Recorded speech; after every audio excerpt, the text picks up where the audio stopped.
श्री स्वामी समर्थ. नमस्कार मंडळी, मी गृहिणी ब्लॉगमध्ये मी प्रिया तुम्हा सगळ्यांचं नेहमीप्रमाणेच अगदी मनापासून स्वागत करते. तर मंडळी, आजच्या व्हिडिओमध्ये आपण स्वामी समर्थांच्या अशा काही प्रभावी सेवा आहेत की ज्या आपण केल्या तर आपल्या आयुष्यामधले जे काही प्रॉब्लेम्स असतील, ज्या काही म्हणजे घटना असतील, अशुभ घटना ज्या घडणार असतील त्यासुद्धा टाळल्या जातील, एवढ्या प्रभावी सेवासुद्धा स्वामी समर्थांच्या आहेत आणि तेच आजच्या व्हिडिओमध्ये मी तुम्हाला सांगणार आहे. तर बरेचसे असे स्वामी भक्त आहेत किंवा माझ्या भगिनी अशा असतील ज्या नवीनच आता स्वामी सेवा करायला लागलेले असतील किंवा अगोदरपासून करत असतील, पण बऱ्याचशा गोष्टी माहीत असतात किंवा नसतात, कारण मलासुद्धा याआधी बऱ्याचशा गोष्टी माहिती नव्हत्या. तर आजच्या व्हिडिओमध्ये आपण आता प्रत्येक जणांना कसं होतं की स्वामी सेवा करायची असते, स्वामींचं पारायण करायचं असतं, व्रत करायचे असतात, पण तितकासा वेळ नसतो. तर अशा माझ्या काही भगिनींसाठी, मित्रमंडळींसाठी आहे की दर गुरुवारी तुम्ही स्वामींची अशी सेवा करायची की पूर्ण 8 दिवसांची सेवा एकदाच तुम्ही एका वारी करू शकता. आणि गुरुवार हा स्वामींचा वार आहे, त्यामुळे गुरुवारी जर ही तुम्ही प्रभावी सेवा या ज्या मी सांगणार आहे त्या केल्या तर नक्कीच तुमच्या आयुष्यातले सगळे जे दैन्य दारिद्र्य आहे ना ते 100% जाणार आहे. सगळे प्रॉब्लेम्स तुम्हाला म्हणजे कुठलीही गोष्ट असेल की आज तुम्ही केला आणि उद्या फरक असं नसतं, पण जर तुम्ही कंटिन्यू करत राहिलात तर तुम्हालाच तुमच्या आयुष्यामधले जे काही प्रॉब्लेम्स असतात ना ते आपसुकच दूर गेलेले दिसणार आहेत. कारण हा अनुभव मी स्वतः घेतलेला आहे. असे खूप साऱ्या अशा कठीण गोष्टी होत्या माझ्यासुद्धा आयुष्यामध्ये, आणि या स्वामी सेवेमुळे म्हणा किंवा कुठल्या माझ्या श्रद्धेमुळे म्हणा की या गोष्टींपासून मी खूप लांब आलेली आहे.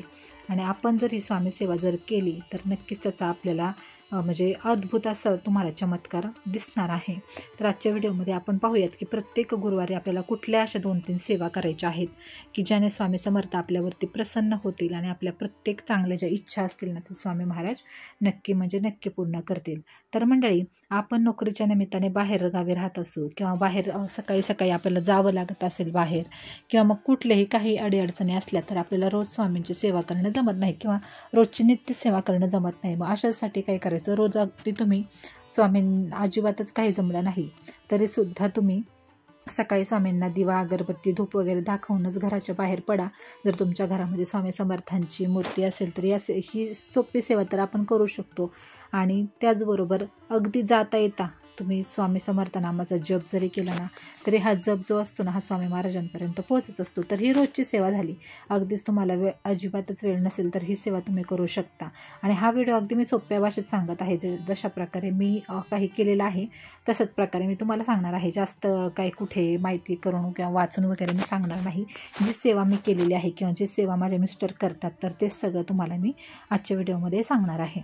तर मंडळी, तर तुम्ही अशाने काय करायचं की प्रत्येक जो गुरुवार असतो 8 दिवसातला आपला एक गुरुवार असतो, तर प्रत्येक गुरुवारी स्वामींची अशी एक प्रभावी सेवा करायची की जेणेकरून तुमचं म्हणजे पूर्ण दैन्य दारिद्र्य हे जाणार म्हणजे जाणारच. तर सगळ्यात महत्त्वाची सेवा म्हणजे जर तुमच्या घरामध्ये स्वामी समर्थांचा फोटो किंवा मूर्ती असेल तर गुरुवारी प्रथम सकाळी स्वच्छ आंघोळ वगैरे करून घराची स्वच्छता करून तुमचं अगोदर घरातलं सगळं काम आवरून घ्या तुम्ही. काहीच हरकत नाही, कारण माता भगिनींना सगळी सकाळची कामंसुद्धा असतात, कुणाचे डबे वगैरे द्यायचे असू शकतात, काही कामं असू शकतात. त्यामुळे अगोदर तुम्ही सगळी कामं वगैरे आवरून घ्या. आंघोळ वगैरे करून स्वच्छ कपडे वगैरे घालून फरशी वगैरे छान पुसून घ्यायची आणि शक्यतो मिठाचे पाणी टाकून फरशी पुसायची. शक्य झालं तर रोजच तुम्ही पुसू शकता किंवा गुरुवारी तर हमखासच पुसा. त्यामध्ये कापूर आणि मीठ हे फरशीच्या पाण्यामध्ये नक्की टाका. जो भीमसेनी कापूर मिळतो तो आणि मीठ, आणि याचे जे परिणाम आहेत ना खूप भीमसेनी कापूरचा जो परिणाम आहे किंवा अनुभव जर तुम्ही घेतला ना त्याचा खूप फायदा आहे की मी शब्दातसुद्धा सांगू शकत नाही. तर फरशी पुसायच्या पाण्यात तुम्ही नक्कीच भीमसेनी कापूर आणि मीठ, मोठं जे मीठ असतं किंवा जे खडा मीठ असतं ते घ्या आणि त्याने छान अशी स्वच्छ फरशी पुसून घ्या. आणि त्यानंतर आपल्या देवाऱ्यामध्ये जी काही स्वामींची मूर्ती किंवा फोटो असेल तर तो छान असा पुसून घ्या. गुलाबजल वगैरे त्याच्यावरती टाकून छान अशी स्वच्छ अशी मूर्ती किंवा फोटो छान पुसून घ्या. आणि त्यानंतर विधिवत जी पूजा करायची तुम्ही रोज कराल, तुमच्याकडे हार असेल तर हार घालू शकता तुम्ही, काही अगदी जशी तुम्ही नेहमी पूजा करता अशा प्रकारे छान पूजा करून घ्यायची. आणि त्यानंतर आपल्याला आपल्या या प्रभावी सेवेला सुरुवात करायची आहे. तर सर्वप्रथम आपल्याला धूप, दीप, अगरबत्ती वगैरे दिवा लावून झाल्यानंतर सगळं नैवेद्य वगैरे दाखवून घ्यायचं. आणि त्यानंतर आपल्याला सर्वप्रथम जर तुमच्याकडे जपमाळ असेल तर 11 माळी आपल्याला श्री स्वामी समर्थ नामाचा जप करायचा आहे. जर जपमाळ नसेल तर अंदाजे 15 ते 20 मिनिटांमध्ये 11 माळी जप होऊन जातो. जर जपमाळ तुमच्याकडे नसेल तर मी सांगते आणि 15-20 मिनटानंतर मग तुम्हाला स्वामी तारक मंत्र जो आहे स्वामींचा तो 11 वेळा आपल्याला तारक मंत्र म्हणायचा आहे. जर तुम्हाला अजून जास्त वेळ असेल तर 21 वेळासुद्धा म्हणू शकता, पण 11 वेळा तुम्ही तारक मंत्र नक्की म्हणा. आणि त्यानंतर सगळ्यात महत्त्वाची सेवा म्हणजे स्वामी चरित्र सारामृत हा ग्रंथ, जो अक्कलकोटी तत्व असलेले जे ग्रंथाची पुस्तक असतं तर ते आपल्याला घ्यायचं आहे. दुसरं नाही घ्यायचं, ते शक्यतो घ्या. कुठेही स्वामी केंद्रात तुम्हाला ते मिळून जाईल. तर हा जो 21 अध्यायांचा ग्रंथ आहे ना, हा आपल्याला संपूर्ण वाचायचा आहे. आता जर तुम्हाला सकाळीच संपूर्ण ग्रंथ वाचता येणार नसेल तर मग तुम्ही काही अध्याय सकाळी वाचू शकता. म्हणजे समजा तुम्ही 10 अध्याय जर सकाळी वाचले तर, किंवा 11 अध्याय तुम्ही सकाळी वाचा आणि 10 अध्याय संध्याकाळी वाचा, असं केलं तरीसुद्धा चालेल. पण गुरुवारीच आपल्याला ही प्रभावी अशी सेवा करायची आहे. जर एवढी सेवा तुम्ही फक्त गुरुवारी जरी केली ना, तरीसुद्धा तुम्हाला तुमच्या घरामध्ये सगळं काही सकारात्मक झालेलं दिसणार आहे. तर या गोष्टीवरती माझा विश्वास आहे. त्याचबरोबर आपल्याला गुरुवारी अजून एक आपल्याला सेवा करायची आहे, ते म्हणजे आहे उंबरठा पूजन. तर आपल्या घरामध्ये जर उंबरठा पूजन आपण केलं तर त्याने सुद्धा आपल्या घरामध्ये जी काही निगेटिव्हिटी असते, वाईट अदृश्य शक्तींचा वास आपल्या घरामध्ये असतो, ज्याची आपल्याला कल्पनासुद्धा नसते, तर या सगळ्या गोष्टी नष्ट होतात. त्यामुळे उंबरठा पूजन तुम्ही नक्की करा. प्रत्येक गुरुवारी उंबरठा पूजन हे करायचं. ह्या सेवा आहेत. एक आठवड्यातून आपण स्वामींसाठी इतकी म्हणजे तडजोड तर करायलाच हवी, कारण स्वामी जे असतात तेच आपल्या आयुष्याचे संपूर्ण चांगले वाईट निर्णय घेत असतात, आपल्याला त्या चांगल्या वाईट गोष्टीतून बाहेर काढत असतात. त्यामुळे स्वामींसाठी एवढं करणं खूप गरजेचं आहे. आपल्या आयुष्यासाठी, आपल्या लहान मुलाबाळांसाठी आपण इतकं तर नक्कीच करू शकतो. तर उंबरठा पूजन कसं करायचं याचासुद्धा मी व्हिडिओ किंवा शॉर्ट्स व्हिडिओ ह्या चॅनलवरती अपलोड करेल, किंवा व्हिडिओसुद्धा मी टाकेन. जर मी गुरुवारी आता करणार असेल तर मी तुम्हाला नक्कीच उंबरठा पूजनचा सुद्धा व्हिडिओ देण्याचा प्रयत्न करेल. तर उंबरठा पूजनसुद्धा आपल्याला छान करून घ्यायचं आहे. उंबरठ्याची पूजा आपल्याला दर गुरुवारी करायची आहे.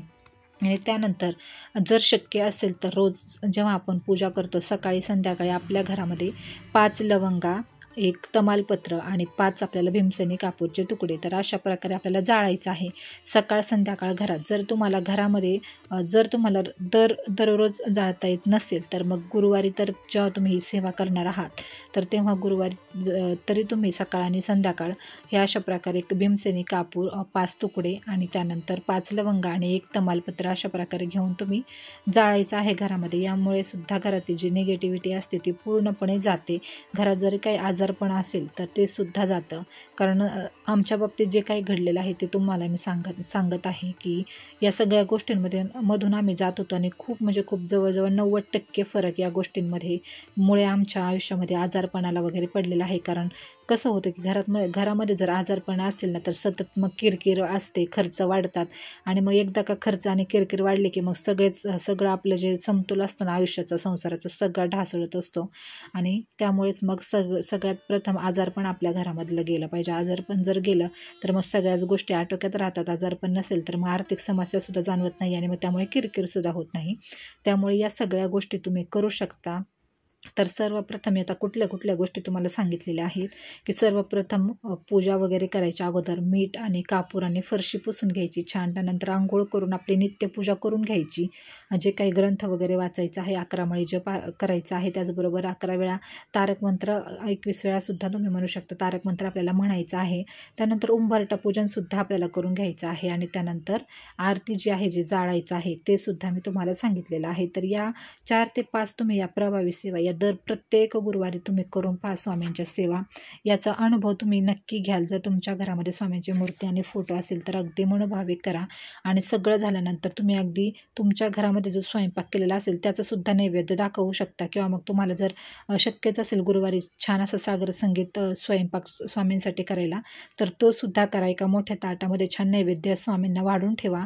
10 मिनटं स्वामींसमोर ते ताट ठेवा आणि त्यानंतर मग त्या ताटातलं नैवेद्य सगळ्यांनी थोडा ग्रहण करा. तर अशा प्रकारे जर तुम्ही प्रत्येक गुरुवारी स्वामींची सेवा केली तरी तुम्हाला रोज जमलं नाही तरी काहीच हरकत नाही. कारण स्वामीसुद्धा समजून घेतात. कारण प्रत्येकालाच दररोज पूजा करणं किंवा प्रत्येकाला दररोज अर्धा तास किंवा 1 तास पूजा करणं जमत नाही. ज्याची त्याची कामं असतात आणि जास्त करून स्त्रियांना म्हणजे सकाळी काम आवरून, घरातलं काम आवरून सुद्धा बाहेर ऑफिसला जावं लागतं. त्यामुळे त्यांनासुद्धा शक्य नसतं. त्यामुळे तुम्ही नक्कीच दर गुरुवारी ही स्वामींची प्रभावी सेवा करू शकता. अगदी आयुष्याचं सोनं होतं या सेवेने. आणि स्वामीचरित्र सारामृत हा ग्रंथच असा आहे ना की या ग्रंथाने कित्येक लोकांच्या आयुष्याचं सोनं झालेलं आहे. आता तुम्ही फक्त माझा व्हिडिओ पाहताय त्यामुळे तुम्हाला नाही, तुम्ही बाकी ठिकाणी सुद्धा जाऊन पहा. सगळ्यांचे या ग्रंथाचे अनुभव खूप खूप छान आहेत. त्याचबरोबर 11 गुरुवारचं व्रत याचा सुद्धा अनुभव सगळ्यांनी खूप ठिकाणी शेअर केलेला आहे. तो सुद्धा खूप 11 गुरुवारचं व्रत जे आहे स्वामींचं खूप प्रभावी असं व्रत आहे. ज्यांना नोकरी मिळत नाही किंवा ज्यांना मुलं बाळ होत नाही त्यांच्यासाठी हे व्रत खूप म्हणजे खूप प्रभावी आहे. तुमची इच्छा असेल तर तुम्ही सुद्धा करू शकता. 11 गुरुवारचं व्रत ते कसं करायचं त्याचा सुद्धा व्हिडिओ आपल्या चॅनलवरती आहे, तुम्ही जाऊन पाहू शकता. आता या झाल्या स्वामींच्या प्रभावी सेवा की या तुम्ही दर गुरुवारी करायलाच हव्यात आणि याचा प्रभाव तुम्हाला नक्की छान असा अनुभव, अद्भुत असा अनुभव आल्याशिवाय राहणार नाही. तर हा छोटासा व्हिडिओ होता. यामध्ये प्रत्येक गुरुवारी तुम्ही स्वामींच्या कुठल्या सेवा करायच्या, कशाप्रकारे करायच्या अगदी सोप्या भाषेत सांगितलेलं आहे. आवडला असेल व्हिडिओ तर नक्की लाईक करा. श्री स्वामी समर्थ.